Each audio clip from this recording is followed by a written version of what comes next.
Assalamualaikum warahmatullahi wabarakatuh. Halo guys. Jadi kami dari kelompok 3 ingin mempresentasikan hasil dari project based learning, yaitu pembuatan kertas menggunakan serat sabut kelapa. Sebelumnya izin memperkenalkan diri, nama saya Miko Ramadan dengan rekan saya. Saya Nazila Nazarisma. Saya Erika. Saya Rizky Syarul Ramadan. Saya Agis Munada. Saya Fira Nazar Syahira. Saya Tresya Amrevia. Saya Chelsea Lira Anjani. Baik, langsung saja kita mulai ke videonya. Selamat menyaksikan.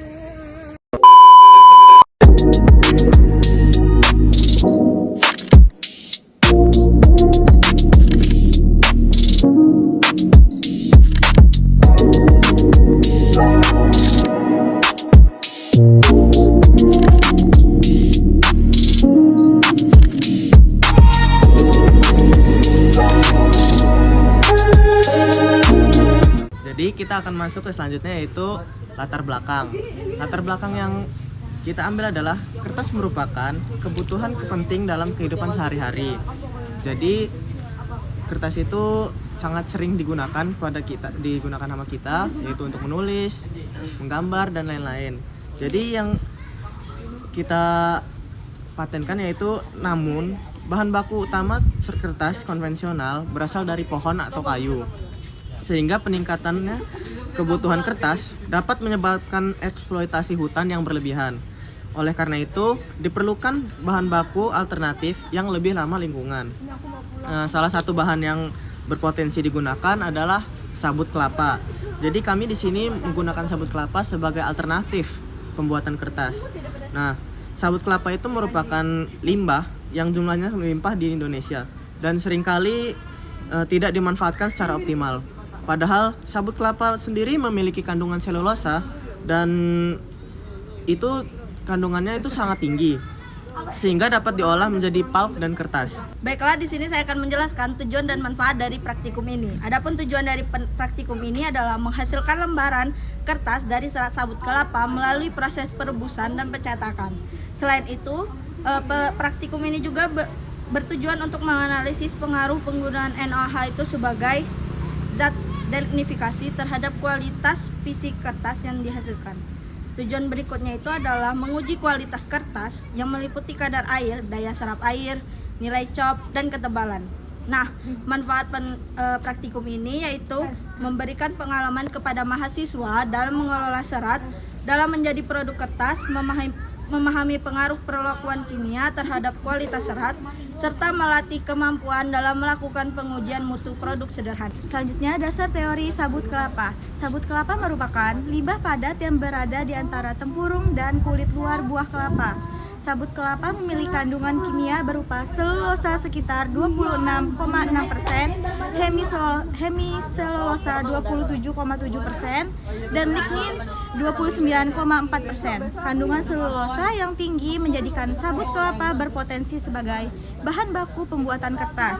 Namun, kandungan lignin yang cukup tinggi menjadi tantangan karena lignin menyebabkan serat sulit dipisahkan dan menghasilkan kertas yang berwarna gelap serta rapuh.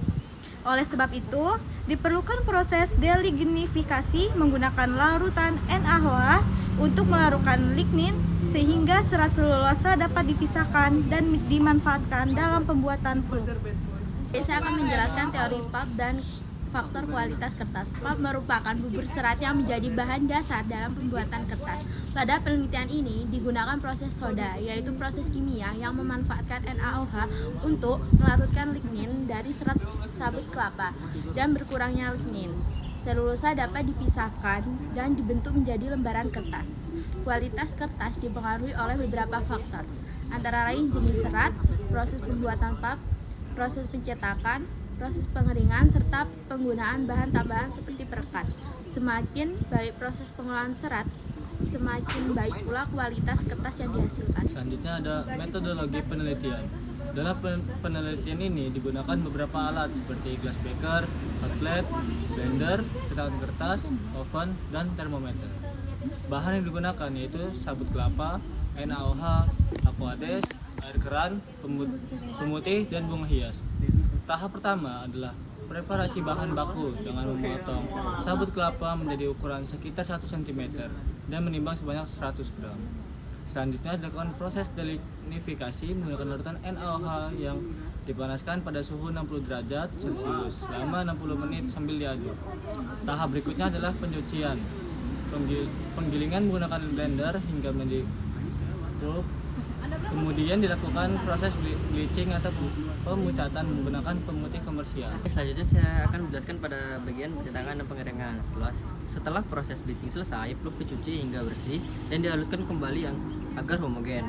Pulp kemudian dituangkan ke dalam baskom berisi air, lalu dicetak dan disaring dengan alat, lalu diratakan hingga membentuk lembaran kertas. Lembaran basah yang terbentuk dilepaskan secara hati-hati dan dicetak dari cetakan dan selanjutnya dijemur selama 24 jam hingga kering. Setelah proses pengeringan selesai, kertas siap digunakan untuk pengujian karakteristik fisik seperti kadar air, daya serap, nilai COBB, dan ketebalan. Selanjutnya saya akan membahas tentang hasil dan pembahasan. Berdasarkan hasil praktikum, kertas yang dihasilkan menggunakan konsentrasi NaOH 15% memiliki kadar air sebesar 12,12%, daya serap air 2,48%, nilai COP 3,976 dan ketebalan rata-rata 0,188 mm. Hasil ini menunjukkan bahwa proses delignifikasi telah berhasil menghilangkan sebagian lignin sehingga sabut kelapa dapat diolah menjadi pulp dan dicetak menjadi kertas. Namun secara visual, kertas yang dihasilkan masih memiliki tekstur kasar dan banyak serat yang terlihat pada permukaannya.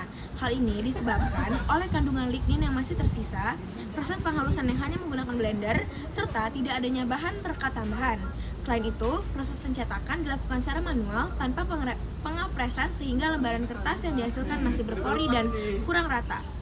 Berdasarkan penelitian yang telah dilakukan, dapat disimpulkan bahwa sabut kelapa berhasil dimanfaatkan sebagai bahan baku alternatif dalam pembuatan kertas ramah lingkungan. Penggunaan larutan NaOH 15% mampu membantu proses delignifikasi sehingga diperoleh pulp yang dapat dicetak menjadi lembaran kertas. Kertas yang dihasilkan memiliki kadar air 12,12%, daya serap air 2,48%, nilai COBB 3,976 dan ketebalan 0,188 mm. Hasil tersebut menunjukkan bahwa kertas memiliki kemampuan menyerap air yang cukup rendah dan masih memenuhi standar daya serap kertas cetak.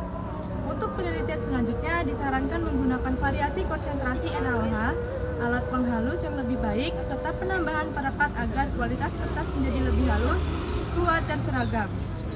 Terima kasih kepada teman-teman yang sudah menonton video dari kami. Kurang lebihnya kami mohon maaf dan kepada Allah kami mohon ampun. Kami akhiri. Wassalamualaikum warahmatullahi wabarakatuh. Lucu banget.